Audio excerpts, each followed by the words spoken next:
नमस्कार साथियों, स्वागत है आप सभी का आपके अपने YouTube चैनल लर्नप्लेक्स पर। और आप लोग कैसे हैं? उम्मीद है कि इस लॉकडाउन में आप लोग बहुत अच्छे होंगे। तो अभी तक हम लोग आज काफ़ी दिन बाद हम लोगों की मुलाकात हो रही है, मान लीजिए कि लॉकडाउन के कारण। तो अभी तक हम लोग जो पढ़ रहे थे, इसमें संधि पढ़ रहे थे, व्यंजन संधि, उसी क्रम को आज हम लोग आगे बढ़ाते हैं। वैसे तो बहुत दिन बाद आज मुलाकात हुई है, तो इसलिए इसी क्रम को आगे बढ़ाते हुए आज हम लोग फिर से व्यंजन संधि का जो अगला भेद है जशत्व संधि, उसके बारे में पढ़ेंगे। तो देरी ना करते हुए आइए चलिए पढ़ते हैं जशत्व संधि। तो जशत्व संधि, इसके दो भेद हम लोग पढ़ चुके हैं पहले से ही, स्तुत्व और ष्टुत्व। आज हम लोग इसका तीसरा भेद पढ़ेंगे जो कि जशत्व संधि है। जशत्व संधि में हम लोग इसको दो प्रकार में पढ़ेंगे।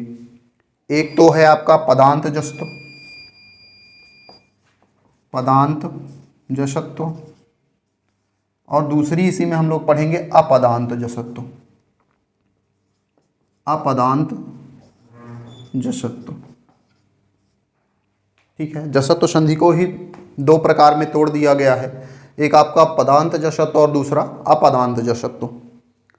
तो पहला है इसमें आपका पदांत जशत्व और दूसरा है अपदांत जशत्व। तो सबसे पहले पदांत जशत्व देख लेते हैं। तो इसमें सबसे पहले जो शब्द आया हुआ है पदांत, तो जान लेते हैं पदांत का मतलब क्या होता है। पदांत जशत्व माने पदांत जशत्व है, पदांत का मतलब जिसके अंत में पद हो। पद का मतलब समझते हैं, जैसे शब्द मान लीजिए, सार्थक शब्द एक प्रकार से होता है, तो जिस के अंत में एक शब्द जुड़ा हुआ होता है, ऐसे जशत्व को पदांत जशत्व बोलते हैं। और अपदांत का मतलब जिसके अंत में अपद, अपद का मतलब पद ना हो, माने समझ लीजिए जैसे कि एक अक्षर कोई जुड़ा हो या कुछ भी ना हो, तो ऐसे जशत्व को हम लोग कहेंगे अपदांत जशत्व। ठीक है, तो जिस जशत्व के अंत में पद हो, शब्द हो, उसको कहेंगे पदांत जशत्व। और जिसके अंत में कोई शब्द ना जुड़ा हो, अक्षर हो या कुछ भी ना हो, तो ऐसी संधि को हम अपदांत जशत्व कहेंगे। ठीक है, तो आइए देखते हैं सबसे पहले पदांत जशत्व। देखिए बहुत ही छोटे रूप में हम लोग समझते हैं इसको। तो पदांत जशत्व, इसका सूत्र होता है, देखिए सूत्र बहुत ही महत्वपूर्ण चीज़ है, तो सूत्र जाने रहिए। तो पदांत जशत्व का सूत्र होता है झलाम जशो अंते, झलाम जशो अंते। ठीक है, ये सूत्र है, किसका सूत्र है? पदांत जशत्व का। तो क्या सूत्र है? झलाम जशो अंते। तो इसको हम सीधे इस सूत्र के माध्यम से समझते हैं। झलाम जो है आपका वो झल प्रत्याहार है, और जब झल प्रत्याहार के बाद कोई भी वर्ण आए, कोई भी स्वर आए, कोई भी व्यंजन आए, तो क्या होता है, जो आपका झल प्रत्याहार के जो वर्ण होते हैं वो किस में बदल जाते हैं? जस प्रत्याहार के वर्णों में बदल जाते हैं। ठीक है, तो झल की जगह पे किसका आदेश होता है? जस का आदेश होता है। अब झल क्या है? प्रत्याहार है। जस क्या है? वो भी प्रत्याहार है। अगर प्रत्याहारों के बारे में अभी तक आप लोगों ने नहीं पढ़ा है, तो इसको ऊपर आई बटन के लिंक में जाकर आप देख लीजिए प्रत्याहार वाला वीडियो, और वहां से समझ लीजिए कि झल प्रत्याहार में क्या आएगा और जस प्रत्याहार में क्या आता है। थोड़ा सा छोटे रूप में हम आपको बता दे रहे हैं कि झल प्रत्याहार में सभी वर्गों के शुरुआती जो चार वर्ण होते हैं, माने पहले, दूसरे, तीसरे और चौथे वर्ण, और इसके अलावा तीनों सा और हा जो है वो आपका झल प्रत्याहार के अंतर्गत आता है। ठीक है, सभी वर्गों के प्रथम चार वर्ण, माने पांचवा वर्ण छोड़ के बाकी चारों वर्ण, तो सभी वर्गों के पहले जो चार वर्ण होते हैं वो तीनों सा और हा, ये आपका आता है झल प्रत्याहार के अंतर्गत। अगर ये पहले है, बाद में कोई भी स्वर या व्यंजन आता है, तो जो झल प्रत्याहार के वर्ण हैं वो जस प्रत्याहार में बदल जाते हैं। और जस प्रत्याहार में क्या होता है? जस प्रत्याहार में आपके सभी वर्गों के तीसरे वर्ण होते हैं। ठीक है, जस प्रत्याहार में सभी वर्गों के तीसरे वर्ण होते हैं, और इसमें सभी वर्गों के पहले, दूसरे, तीसरे, चौथे वर्ण और तीनों सा और हा होता है। तो इनके बाद कोई भी स्वर या व्यंजन आता है तो इनके स्थान पे जस प्रत्याहार के वर्ण हो जाते हैं, माने अपने ही वर्ग का तीसरा वर्ण हो जाता है। ठीक है, जस में सभी वर्गों के तीसरे अक्षर आते हैं सिर्फ, जब गण दस, ये है जस प्रत्याहार। तो इसमें सभी वर्गों के सिर्फ और सिर्फ तीसरे अक्षर आते हैं। तो झल प्रत्याहार के वर्णों के बाद किसी भी स्वर या व्यंजन के आने पर झल प्रत्याहार का जस प्रत्याहार हो जाता है। माने झल प्रत्याहार के वर्ण जो हैं वो अपने ही वर्ग के तीसरे वर्ण में, अपने ही वर्ग के तीसरे वर्ण में, या कह सकते हैं कि जस प्रत्याहार के वर्ण में बदल जाते हैं। ठीक है, तो सीधे समझ में आ गया हमको कि झल प्रत्याहार के वर्णों के बाद अगर कोई भी स्वर या व्यंजन आता है तो जो झल प्रत्याहार के वर्ण हैं वो अपने ही वर्ग के तीसरे वर्ण में यानी कि जस प्रत्याहार के वर्ण में बदल जाएंगे। उदाहरण देख लेते हैं। तो उदाहरण है आपका अच धन अंतः। देखिए यहाँ पे क्या आया, च, माने किसी भी वर्ग का पहला अक्षर। इसमें कौन कौन से आते हैं, पहला, दूसरा, तीसरा, चौथा आता है। तो पहला आ गया, उसके बाद कोई भी स्वर या व्यंजन आए तो स्वर आ गया। तो ये किस में बदल जाएगा, अपने ही वर्ग के तीसरे अक्षर में। जस प्रत्याहार में सभी वर्ग के तीसरे अक्षर आते हैं, तो ये अपने ही वर्ग के तीसरे अक्षर में बदलता है। ये नहीं कि किसी भी वर्ग के तीसरे अक्षर में बदल जाएगा। यहाँ पे जो वर्ण रहेगा वो अपने ही वर्ग के तीसरे अक्षर में बदलेगा। तो चा है, तो चा का जो है तीसरा क्या होता है, च छ ज। च वर्ग का तीसरा वर्ण क्या हुआ, जा हुआ। तो ये क्या हो जाएगा, अच धन अंतः बराबर अजंतः। ठीक है, तो अच धन अंतः बराबर अजंतः हो गया। इसी तरह से आप देखिए सत धन गति ही। देखिए ये ता वर्ग का पहला अक्षर आ गया और यहाँ पे कोई भी स्वर या व्यंजन आए उससे हमको कोई मतलब नहीं है। तो ता का परिवर्तन किस में होगा, अपने ही वर्ग के तीसरे अक्षर में बदलता है। तो ये अपने ही वर्ग के तीसरे अक्षर में बदलेगा। तो ता वर्ग का तीसरा अक्षर क्या होता है, ता था द। तो यहाँ पे ता की जगह पे क्या हो जाएगा, द शद गति ही। ठीक है, और आगे देखते हैं दिक धन गजह।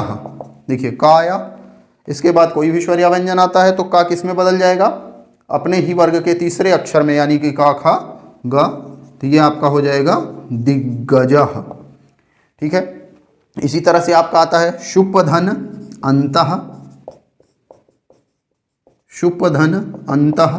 देखिए प है, प के बाद कोई भी स्वर या व्यंजन आता है तो प किस में बदलेगा, अपने ही वर्ग के तीसरे अक्षर में यानी कि पा फा ब में बदलेगा। तो ये आपका क्या हो जाएगा, शुभंतः। ठीक है, कहने का मतलब एक छोटे रूप में अगर हम समझना चाहें तो इसमें जो परिवर्तन होता है, यहाँ का जो अक्षर होता है, पहले शब्द के अंत में जो भी वर्ण होगा वो अपने ही वर्ग के तीसरे अक्षर में बदल जाएगा। बस सिर्फ एक परिवर्तन, यहाँ का जो वर्ण होगा वो अपने ही वर्ग के तीसरे वर्ण में बदल जाएगा बस, और बदल के जुड़ जाएगा। ठीक है, बहुत छोटा सा आप समझ लीजिए कि पहले शब्द के अंत में जो वर्ण होगा वो अपने ही वर्ग के तीसरे वर्ण में बदल जाएगा और बदल के दोनों जुड़ जाएंगे, संधि हो जाएगी। कौन सी संधि हो जाएगी, जसत्व संधि। और जसत्व में कौन सा जसत्व, पदांत जसत्व। उसका सूत्र क्या होता है, झलाम जशो अंते होता है। ठीक है, इसी प्रकार से हम लोग जो है अगला भी पढ़ लेंगे, अपदांत जसत्व। अपदांत जसत्व में क्या होगा, अपदांत जसत्व में भी यही परिवर्तन होता है। यहाँ का जो पहले शब्द के अंत में जो वर्ण होता है वो अपने वर्ग के तीसरे अक्षर में ही बदलता है। बस अंतर क्या होता है कि इसके अंत में पद नहीं होता है। इसका सूत्र क्या होता है पहले हम जो जान लेते हैं हम लोग। तो इसका सूत्र होता है झलाम जस झसी। ठीक है, इसका सूत्र क्या होता है, झलाम जस झसी। ठीक है, अपदांत जसत्व का सूत्र क्या होता है, झलाम जस झसी। इसमें भी देखिए झल प्रत्याहार है। अब इसमें झल प्रत्याहार के बाद क्या आता है, झल प्रत्याहार के बाद यदि झस प्रत्याहार आता है तो झल प्रत्याहार का परिवर्तन किस में हो जाएगा, जस। माने बदलेगा झल जस में, दोनों में, चाहे पदांत जसत्व हो और चाहे अपदांत जसत्व हो, दोनों में परिवर्तन होगा झल का जस में।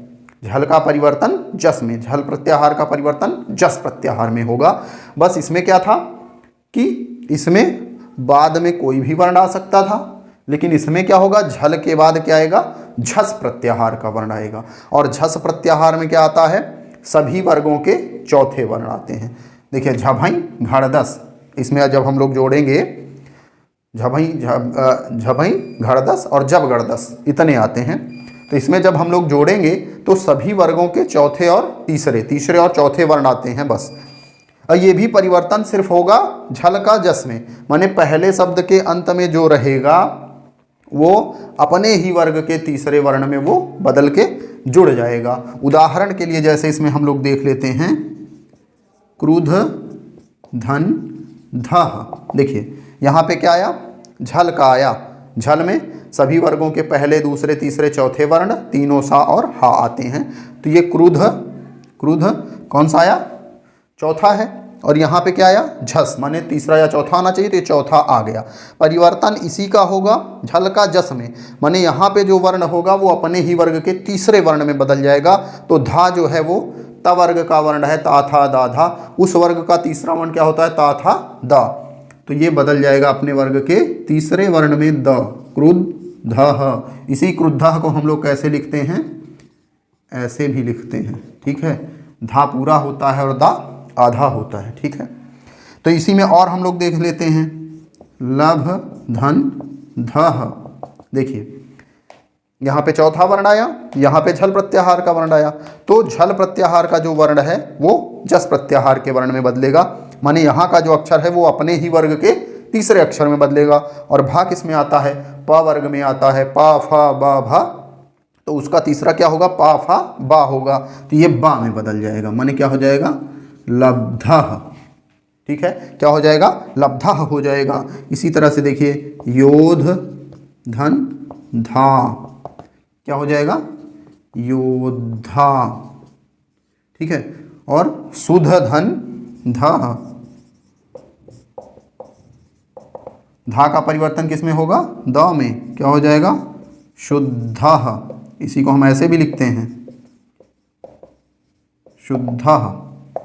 ठीक है, तो कहने का मतलब एक छोटी सी बात आप लोग समझ लीजिए कि जसत्व संधि में, चाहे वो पदांत जसत्व हो चाहे वो अपदांत जसत्व हो, दोनों में जो पहले शब्द के अंत में जो अक्षर होता है वो अपने ही वर्ग के तीसरे अक्षर में बदल के जुड़ जाता है। ठीक है, तो अपने वर्ग के तीसरे अक्षर में बदल के जुड़ जाता है। तो सीधा सा एक फंडा है इसका कि पहले शब्द के अंत में जो अक्षर होगा वो अपने ही वर्ग के तीसरे अक्षर में बदल के आगे वाले में जुड़ जाएगा। कौन सी संधि बनेगी, जसत्व संधि। तो इस प्रकार से आज जसत्व संधि हो गई।